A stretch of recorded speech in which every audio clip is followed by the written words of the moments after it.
Okay students, question number 37। Question number 37 बहुत ही आसान है, इजी है। क्वेश्चन नंबर 36 में जो हमने ट्रिक यूज़ किए हैं वो ट्रिक आप यूज़ कर सकते हो इसमें। क्लियर। अब हम बढ़ते हैं क्वेश्चन नंबर 38 की तरफ। क्वेश्चन नंबर 38 में क्या कहा है भाई, इफ़ द इक्वेशन के x plus 1 whole square by 3 plus y plus 2 whole square by 4 equals to 1 represents a circle, then k equals to, यानी आपको k का वैल्यू फाइंड आउट करना है। ठीक है, क्लियर है। तो आपको अभी यहाँ पर k का वैल्यू फाइंड आउट करना है। ठीक है, अगर आपको यहाँ पर भाई k का वैल्यू फाइंड आउट करना है तो एक चीज़ तो आप समझ लेंगे कि equation x square plus y square equals to r square के फॉर्म में है।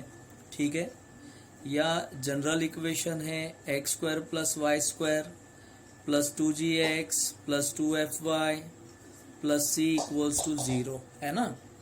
तो आप एक कॉमन चीज़ इन दोनों इक्वेशन में देखोगे कि जो एक्स स्क्वायर का कोएफिशिएंट है वॉट एवर, अगर मान लो एक्स स्क्वायर का कोएफिशिएंट मैंने a लिया, वाई स्क्वायर का कोएफिशिएंट अगर मैंने b लिया, तो इक्वेशन ऑफ सर्कल में a इक्वल्स टू b होता है, यानी एक्स स्क्वायर का कोएफिशिएंट और वाई स्क्वायर का कोएफिशिएंट दोनों के कोएफिशिएंट्स कैसे होते हैं, इक्वल होते हैं। ठीक है, तो अगर हमने ये इक्वेशन देखा कि x plus 1 whole square by 3 okay plus y plus 2 whole square by 4 equals to 1। ठीक है, और इसे अगर हम किसके साथ कंपेयर करें, फर्स्ट इक्वेशन के साथ कंपेयर करें। ठीक है, या ये इक्वेशन ऑफ सर्कल को अगर रिप्रेजेंट करता है तो x प्लस 1 होल स्क्वायर का कोएफिशिएंट दैट इज k/3। ठीक है, k/3 यानी ये रिप्रेजेंट्स अ सर्कल, और ये सर्कल को अगर रिप्रेजेंट करता है भाई, ठीक है, तो पहला ये कोएफिशिएंट हो जाएगा k/3 और कोएफिशिएंट इसका सेकेंड टर्म का कोएफिशिएंट हो जाएगा 1/4। ठीक है, ये दोनों कैसे हो जाएंगे, इक्वल। देन आप क्या करेंगे, क्रॉस मल्टीप्लाई कर लो, k इंटू 4 इक्वल्स टू, ठीक है, 3 एंड k इक्वल्स टू आपका वैल्यू मिलेगा 3/4, यानी k का वैल्यू आपको क्या मिलेगा भाई, 3/4। इट्स सो इजी, और हमारा आंसर रहेगा, ठीक है, ऑप्शन, ठीक है, ए आंसर हमारा रहेगा, फाइनल आंसर 3/4। ओके, क्लियर है students. Let's start equation question number 11। Question number 11, for all values of theta the locus of the point of intersection of the lines x cos theta plus y sin theta equals to a and x sin theta minus y cos theta equals to b is. ठीक है, अब हम question को समझ लेंगे। Question में क्या कहा गया है कि ये जो इक्वेशन ऑफ लाइन है फर्स्ट एंड सेकंड, इन दोनों के पॉइंट ऑफ इंटरसेक्शन का लोकस, इन दोनों इक्वेशंस के पॉइंट ऑफ इंटरसेक्शन का लोकस जो है वो क्या इलिप्स है, क्या इलिप्स को रिप्रेजेंट करता है, या वो सर्कल है, या वो पैराबोला को रिप्रेजेंट करेगा, या वो हाइपरबोला है। ठीक है, तो भाई सबसे पहले तो हम इक्वेशन ऑफ, ठीक है, लाइंस लिख लेते हैं, x cos theta plus y sin theta equals to a। ये इक्वेशन नंबर फर्स्ट हो गया। Then x sin theta minus y cos theta, ठीक है, y cos theta equals to b, ये हो जाएगा हमारे लिए इक्वेशन नंबर सेकेंड। ठीक है, अब अगर आप देखेंगे कि इलिप्स, सर्कल, पैराबोला, हाइपरबोला, इनके लोकस में जनरली आपको ट्रिग्नोमेट्रिक फंक्शंस नहीं मिलेंगे, और इनके लोकस में आपको अगर ट्रिग्नोमेट्रिक फंक्शंस नहीं मिलते हैं, इसका मतलब आपको यहाँ पर ये जो कॉस थीटा है, साइन थीटा है, साइन थीटा है, कॉस थीटा है, इन्हें एलिमिनेट करना पड़ेगा। ठीक है, तो भाई इन्हें एलिमिनेट कैसे करेंगे हम? इन्हें एलिमिनेट करते समय आप 10th स्टैंडर्ड का ट्रिग्नोमेट्रिक फॉर्मूला यूज कर सकते हो, sine square theta plus cos square theta equals to 1 वाला। ठीक है, बट यहाँ तो साइन स्क्वायर थीटा, यहाँ कॉस स्क्वायर थीटा है, तो इधर कैसे आएगा? तो अब हम इसको ऐसा कर सकते हैं, स्क्वायरिंग एंड एडिंग। ठीक है, squaring and adding equation first and second, यानी फर्स्ट और सेकंड इक्वेशन को आप क्या कर लो भाई, स्क्वायर कर लो और ऐड भी कर लो। तो अगर मैं इन दोनों को स्क्वायर करूंगा, ऐड करूंगा, तो ये हो जाएगा x, ठीक है, ये हो जाएगा x cos theta plus y sin theta whole square, plus यहाँ आएगा x sin theta minus y sin theta, ठीक है, y cos theta whole square equals to a square plus b square हो गया भाई। ठीक है, क्लियर है? अब इसे सिंप्लीफाई कर लो आप, तो ये आएगा x square cos square theta plus 2xy sin theta cos theta plus y square sine square theta, okay, plus x square, इसको भी हम फॉर्मूला अप्लाई करेंगे, x square sine square theta minus 2xy, okay, 2xy plus 2xy sine theta into cos theta, और यहाँ हम plus करेंगे y square cos square theta equals to, यहाँ आएगा भाई a square plus b square, okay, clear है? तो यहाँ देखो x स्क्वायर वाला टर्म है, तो हम यहाँ से x स्क्वायर कॉमन निकाल सकते हैं। अगर हमने यहाँ से x स्क्वायर कॉमन निकाला, ठीक है, अगर हम x स्क्वायर कॉमन निकालते हैं भाई, तो ब्रैकेट में क्या बचेगा, cos square theta plus sine square theta, और cos square theta plus sine square theta that is 1। Clear students, समझ में आ रहा है? तो यहाँ पर बचेगा x स्क्वायर प्लस ये plus 2xy minus 2xy cancel हो गया, देन यहाँ पर y square sine square theta है, यहाँ पर plus y square cos square theta है। y स्क्वायर को अगर हमने कॉमन निकाला तो sine square theta plus cos square theta bracket में रहेगा, और उसका रिजल्ट आएगा 1 और equals to a square plus b square.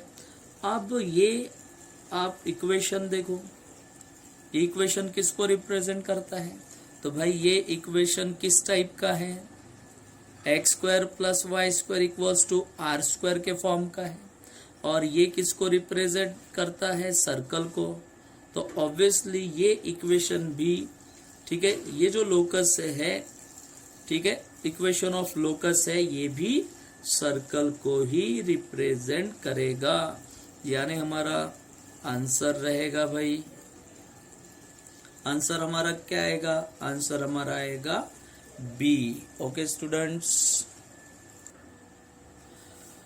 Okay students, question number 14, question number 14 है भाई, the equation of the circle having x minus y minus 2 equals to 0, ठीक है, and x minus y plus 2 equals to 0 as two tangents and x plus y equals to 0, ठीक है. A diameter is a diameter is, तो आपको पहले तो properly question को आपको समझना है.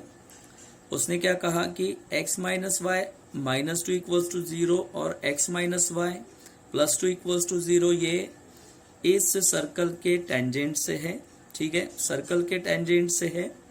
और x plus y equals to 0 जो है भाई वो इस सर्कल का डायमीटर है. ओके, इस सर्कल का डायमीटर है.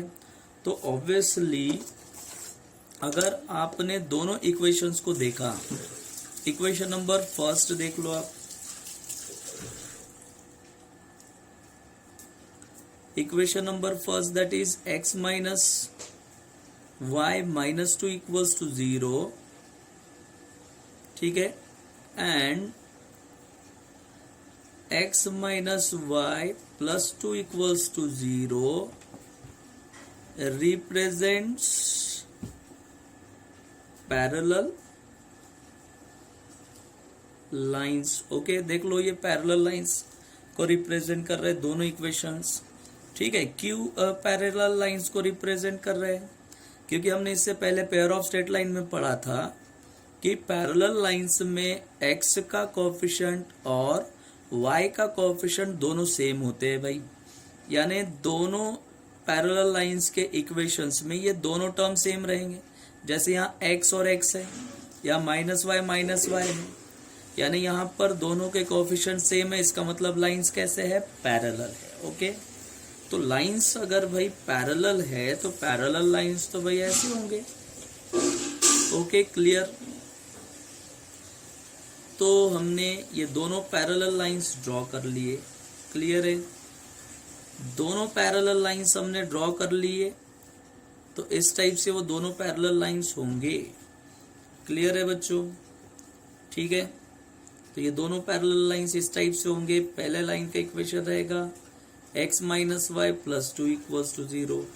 सेकेंड लाइन का इक्वेशन होगा x minus y minus 2 equals to 0. Clear है? देन उसके बाद इन केस अगर हमने इन दोनों के पॉइंट ऑफ कांटेक्ट को एक दूसरे से क्या कर दिया? ज्वाइन कर लिया. तो जैसे ही हम, ठीक है, इसको ज्वाइन करेंगे तो ये आपको क्या मिलेगा? डायमीटर. तो ये तो डायमीटर हो गया. ओके, बट इस डायमीटर को और हम क्या कह सकते हैं? ये जो डायमीटर है distance between two parallel lines है ना. ये जो डायमीटर है ये डायमीटर डिस्टेंस बिटवीन क्या है? Two parallel lines. तो distance between two parallel lines का अगर हमने फॉर्मूला अप्लाई किया तो आपको डायमीटर का क्या मिल जाएगा? लेंथ मिल जाएगा. ठीक है, तो हम length of diameter find out करने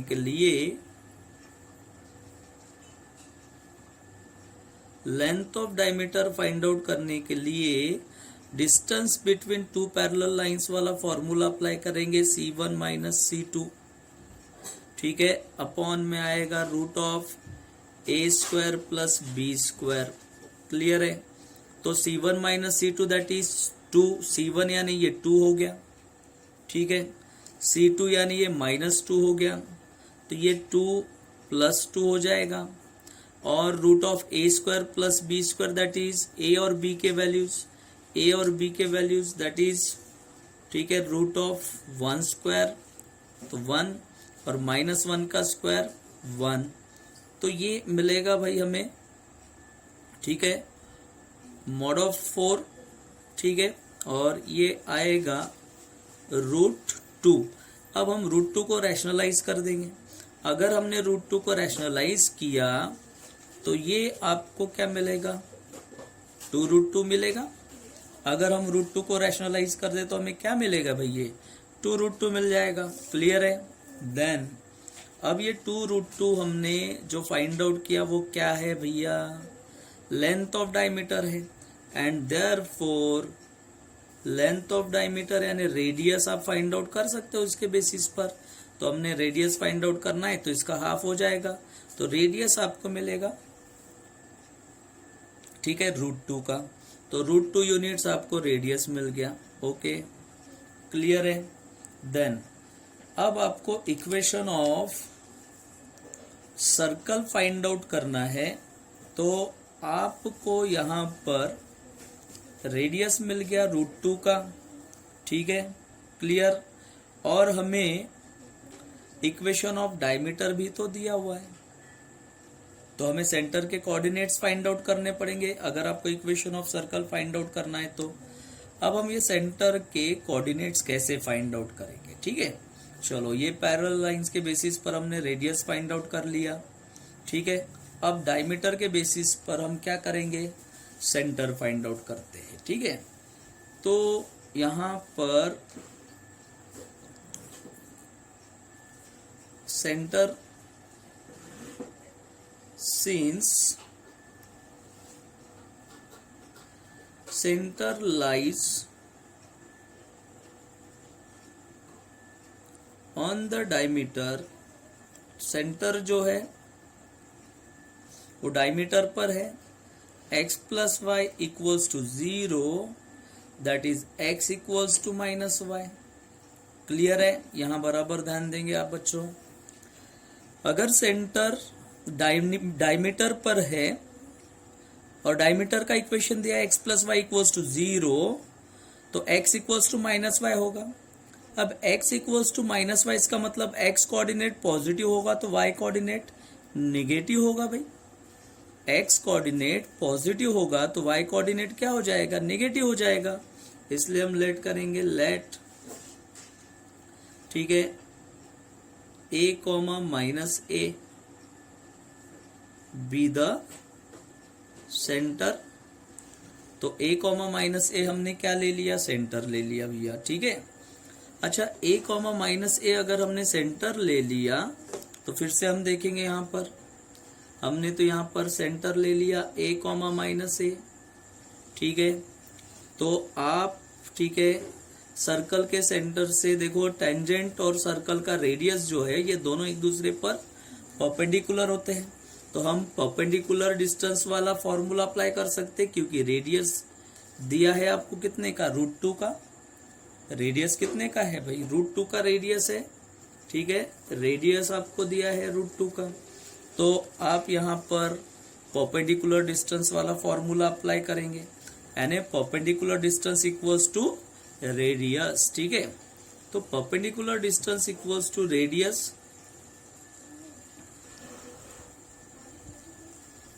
इक्वल्स टू रेडियस हो जाएगा।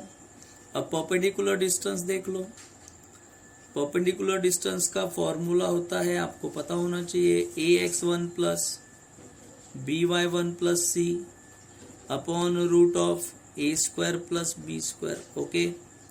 और equals to radius, radius that is r, ax1, तो यहां पर ये a हो गया, ठीक है। a का वैल्यू यहां पर हो गया 1, देख लो, ax1, तो a का वैल्यू यहां पर क्या हो जाएगा, a का वैल्यू यहां पर हो जाएगा भाई 1, a का वैल्यू यहां पर क्या हो जाएगा 1, ओके, क्लियर है। तो हमने यहां 1 रखना है a की जगह, तो ये 1 इंटू x1 हमने क्या लिया था, a, फिर प्लस b का वैल्यू यहां पर आपको क्या लेना है, -1, ओके, क्लियर। देखो, b का वैल्यू यहां पर क्या लिया है, -1, और y1 जो है वो रहेगा -a, प्लस c का वैल्यू यहां पर आएगा -2, c का वैल्यू आपको क्या मिलेगा, -2, okay, clear. And √a² plus b² that is 1² plus 1² 1 plus 1, और रेडियस जो है वो आपको कितने का मिलेगा भाई, √2 का। रेडियस जो है वो कितने का मिलेगा आपको, √2 का मिलेगा, ठीक है। सॉल्व करते जाओ भाई, तो ये आएगा मॉड ऑफ a प्लस, ठीक है, a -2 that is √2 equals to √2, ठीक है, क्लियर। तो ये आपको मिलेगा 2a -2 अपॉन √2 इक्वल्स टू √2। ठीक है, क्लियर है। देन उसके बाद अगर आपने यहां से मॉड का साइन हटा दिया तो आपको यहां प्लस माइनस अप्लाई करना पड़ेगा।